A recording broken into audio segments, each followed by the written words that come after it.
Hello, this is Sandy Gallagher welcoming you back to another lesson in Thinking into Results. I hope you're beginning to see that you have a major role in the way your work life unfolds every day. The lessons you're learning here will provide you with new opportunities to collaborate and to create and to thrive, while at the same time helping your company prosper. We all have deep, deep reservoirs of potential within us. But how do you recognize it? And how do you bring it to the surface? It has to do with how you think. What's coming into your mind that influences your output?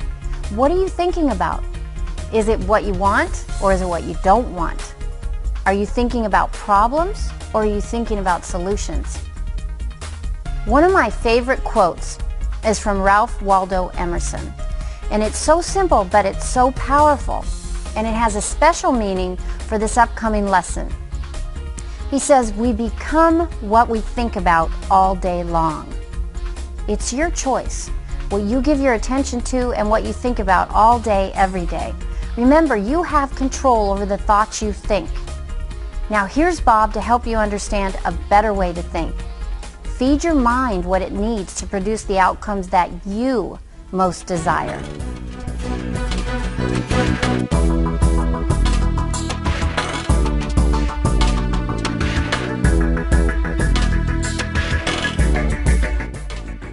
Hello there and welcome. I am going to introduce you to a concept that literally changed the course of my life. And I could take you into executive offices from Kota Kinabalu to Kentucky. And the executive officers would tell you that this concept literally changed the direction of their company. It made a bigger difference on the bottom line of their financial statement than any other one idea they'd ever entertained. But before I get into that idea, let me tell you how I came across it. You know, many years ago, I was sitting in a fire hall in Toronto.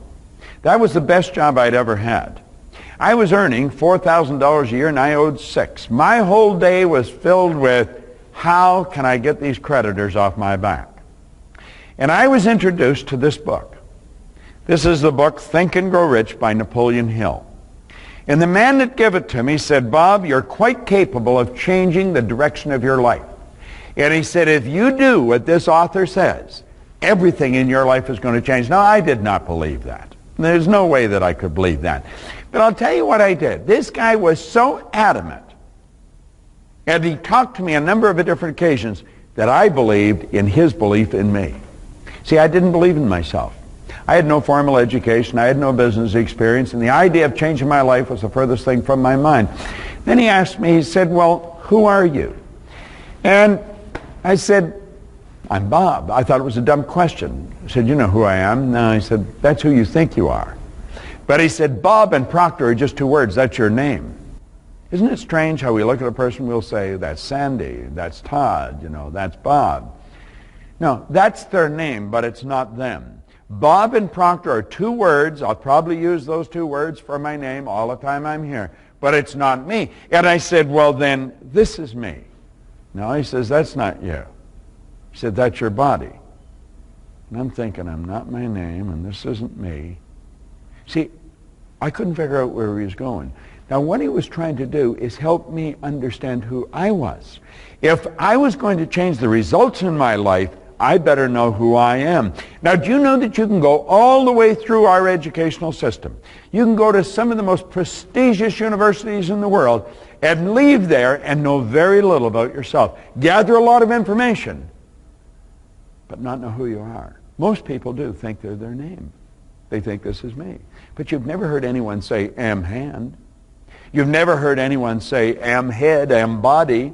We say, my hand, my head, my body, my name, and my results. And that's how this man approached it. His name was Ray Stanford. Ray's gone now, but he was without question one of the best friends I'll ever have. And then he suggested that I read that book. He said, do you ever read anything? And I said, no, I can't read. Now, that wasn't true. I could, not well, but I could. You see, I found out that I read about as well as most people. Do you know the average person reads at around the grade 7 level? And that's because we learn to read by the time we're in grade 7, and we never improve upon the skill from that point on. Do you know, life is It's rather strange.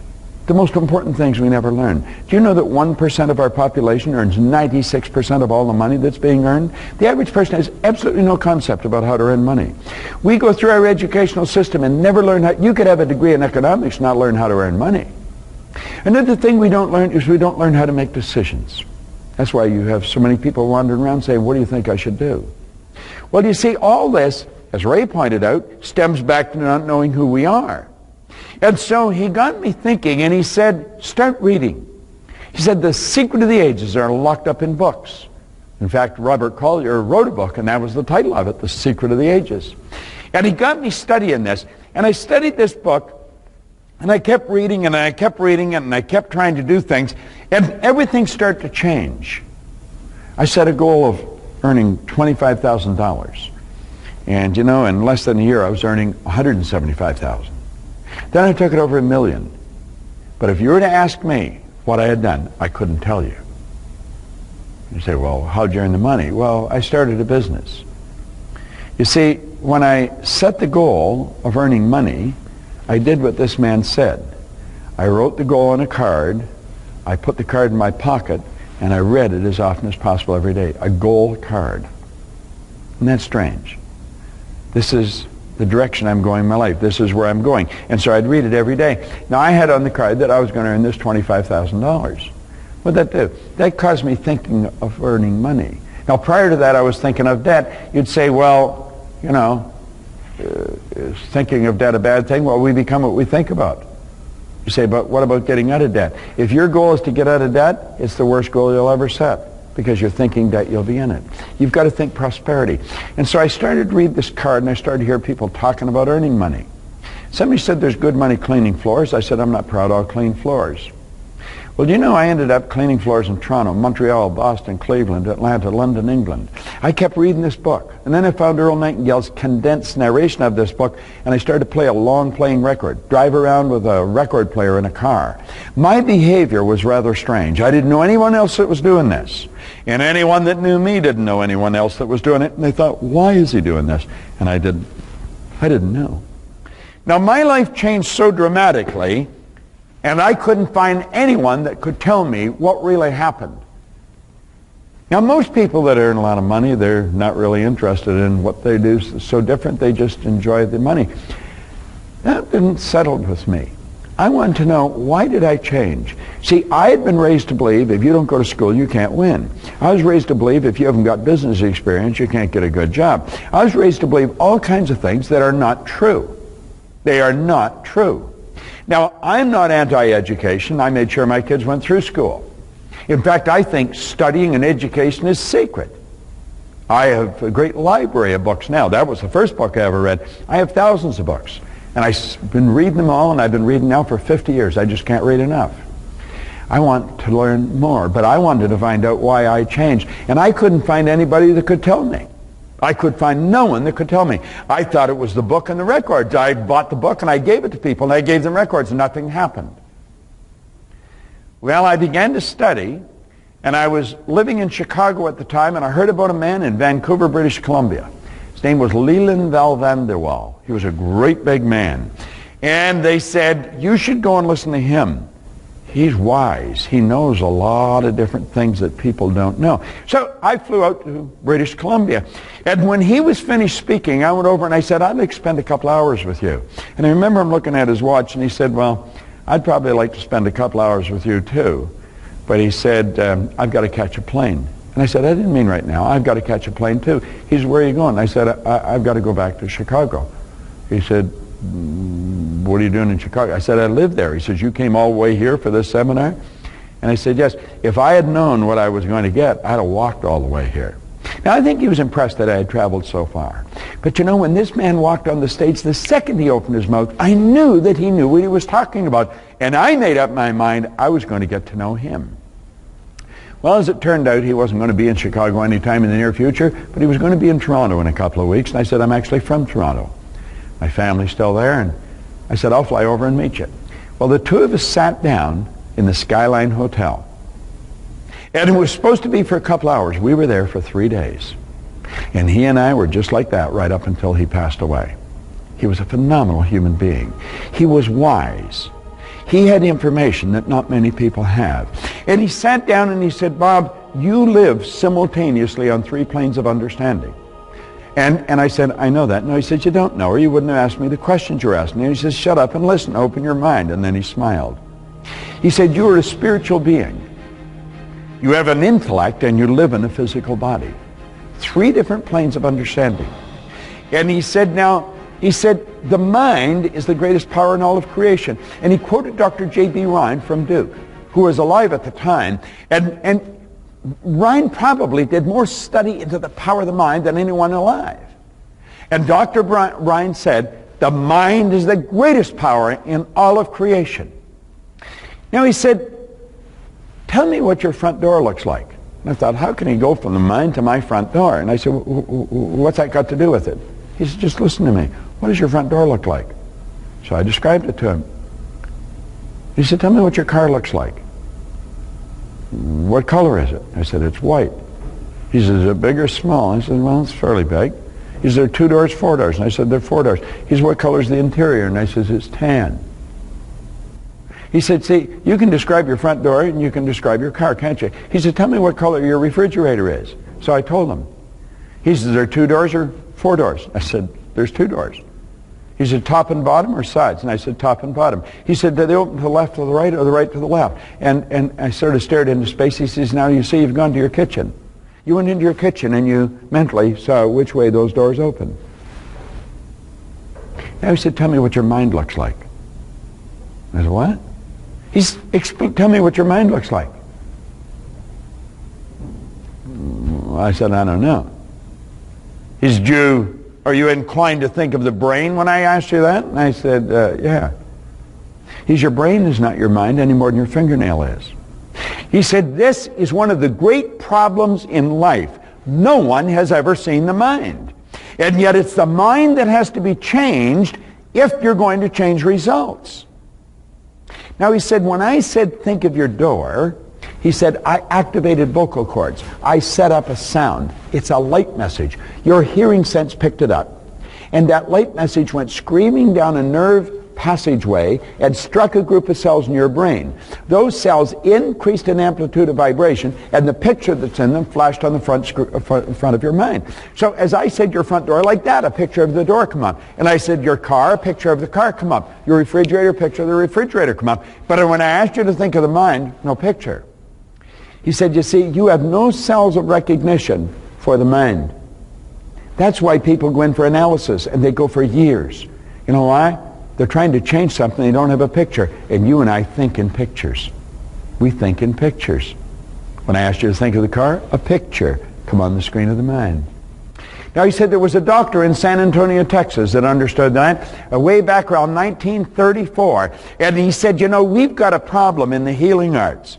He said, we're treating people physically, we're treating symptoms, and he said, until we treat the whole person, there's not going to be any health. Well, do you know, in corporations, we are treating symptoms.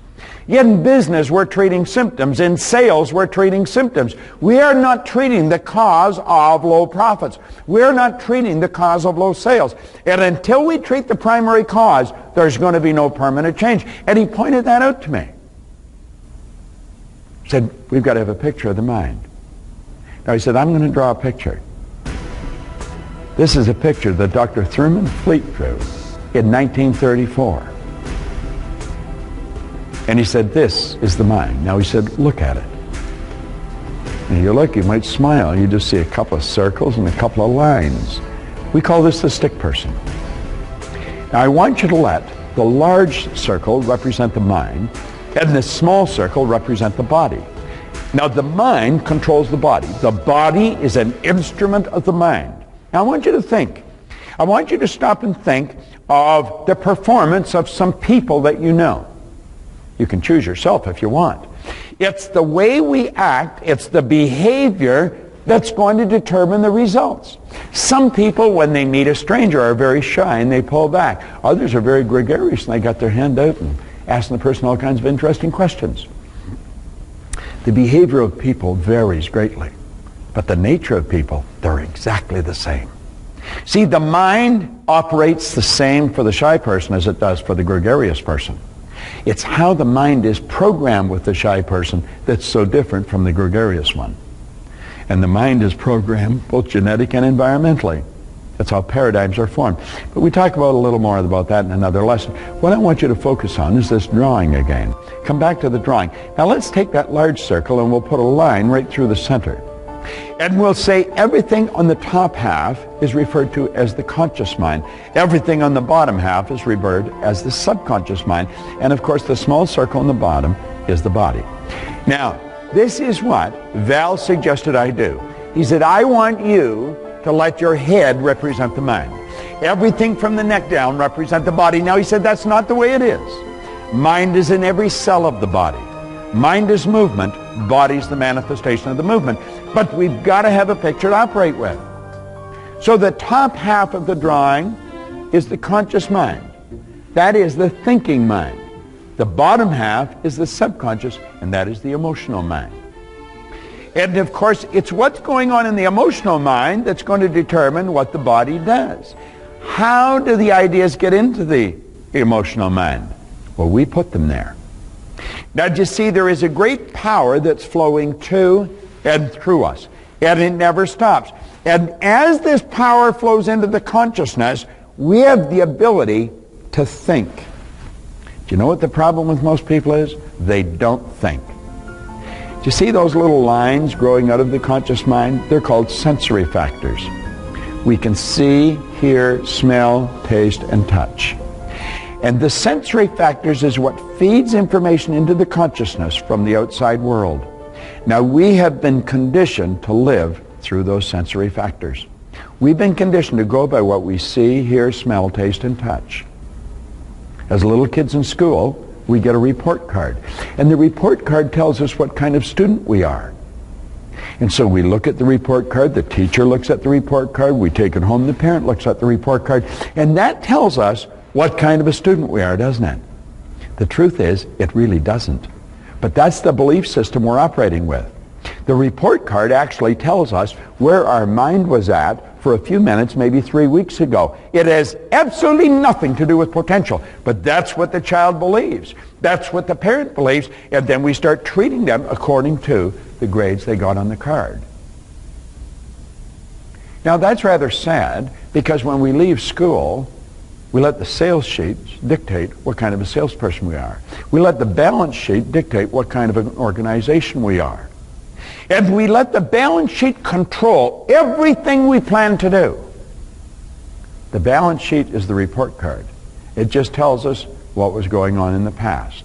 It has absolutely no bearing with what's going to go on in the future unless we let it. And unfortunately, we've been letting it. You see, this little stick person here that we're looking at is every person. That's every person in an organization. And as the people start to understand how their mind operates and why they're doing what they're doing, I guarantee you the report card will change. It will change so dramatically, it will shock the person. And that's what happened to me. Here was a guy with no formal education, no business experience, a very poor work record, and like that, he was building a company that operated in a number of different cities, in 3 different countries, doing millions of dollars volume. And he had absolutely no idea what he was doing. He was operating with a picture.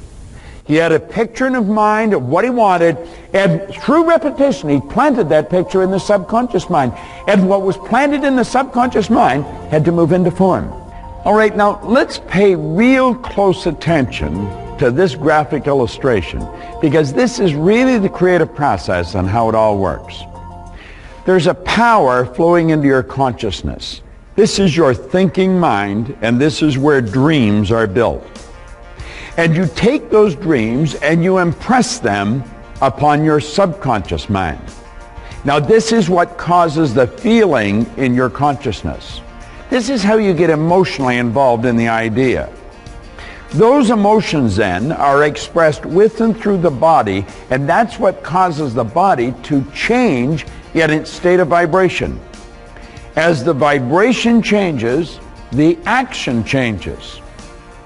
And when your action changes, the universe reacts to that. It's action-reaction. The reaction alters your conditions, your circumstance, and your environment. Or, as we say, your results. Now that is a process. If you go through that a number of times, just keep playing this over and over again until it's indelibly printed on the screen of your mind. Then when you find that you're not feeling good, you know that you're emotionally involved with the wrong idea. Or if you find the things that are coming into your life are not to your liking, you've got to ask yourself, how am I acting? What am I emotionally involved with? What kind of ideas am I thinking? You see, this is the process. And as you understand it, then you can keep reflecting in your own life. And you'll know what's going on inside. You can always tell what's going on inside by what's happening on the outside. You know, James Allen, in his marvelous little book, As a Man Thinketh, he said, we think in secret, and it comes to pass. Environment is but our looking glass. Whatever's going on in your outside world is a reflection of what's going on in the inside world. You control the inside. Live from the inside out. And quit living from the outside in. So as we go through these lessons, this drawing becomes the genie. And you're going to understand why and how some of the senior executives in the world love this drawing. I'm going to tell you one thing. I love it. It's changed my life. It's helped me understand me better. And because I understand me, I understand you. See, if I stand back and watch how another person behaves, it's telling me what's going on in the mind. Now, the conscious mind is where we gather information. That's where we pile the books up. But that is not the part that controls the actions of the body. It's not what controls what we do. It's the subconscious mind that does that. See, the conscious mind thinks, the subconscious executes what's impressed upon it, and it expresses it with and through the body. It's the mind and the body that produces the results. And every person ought to understand how it works. We teach it to little children, and we see kids go from failing grades to honors just like that. We've all got the potential. We have got deep reservoirs of potential within us. And what we want to do is learn how to bring it to the surface. We're going to show you how to take all the knowledge your people have already gathered and how to put it to work. And you know where it goes? Right to the bottom line of your financial statement, of their report card, of their bank account. Every person has genius locked up within them. What we have to do is bring it to the surface. That's what this little stick person does. See, where we're thinking of ourselves, we get very confused thoughts. When we bring the stick person into play, we start to see the mind and the body. And we start to understand, if I'm doing this, it's because of what's going on in here. And if I want to change my behavior and results, I've got to change what's going on in the subconscious mind. You're going to learn to love this little drawing, the stick person. It certainly is the genie. And it's going to be the genie in your company. So do you see, when we talk about thinking into results, that's exactly what it's all about. Do you know that all the great leaders all down through history have agreed on one point? They've disagreed on virtually everything else. Every one of them, without exception, have agreed that we become what we think about. Do you know the problem with most people? Most people don't think. Earl Nightingale, my old employer and my mentor, he said if most people said what they were thinking, they'd be speechless. I'm inclined to agree with him. Dr. Ken McFarland, who's gone now, but he was a superintendent of schools over in Kentucky. And he was just an incredible human being, one of America's greatest speakers. He said 2% of the people think, 3% think they think, 95% would rather die than think. You'll say, well, everybody thinks. I'll tell you what to do. Start to pay attention to what people are saying. They'd never say what they were saying if they were thinking. Start to pay attention to what people are doing. They'd never do what they're doing if they were thinking. No. Mental activity does not constitute thinking. See, those sensory factors are like 6-lane highways. There's information rushing into people's conscious mind all the time. And some of it seeps into the subconscious. That's why they start doing this and they stop. And they go over here and they stop. And they go over there. Very few people are focused.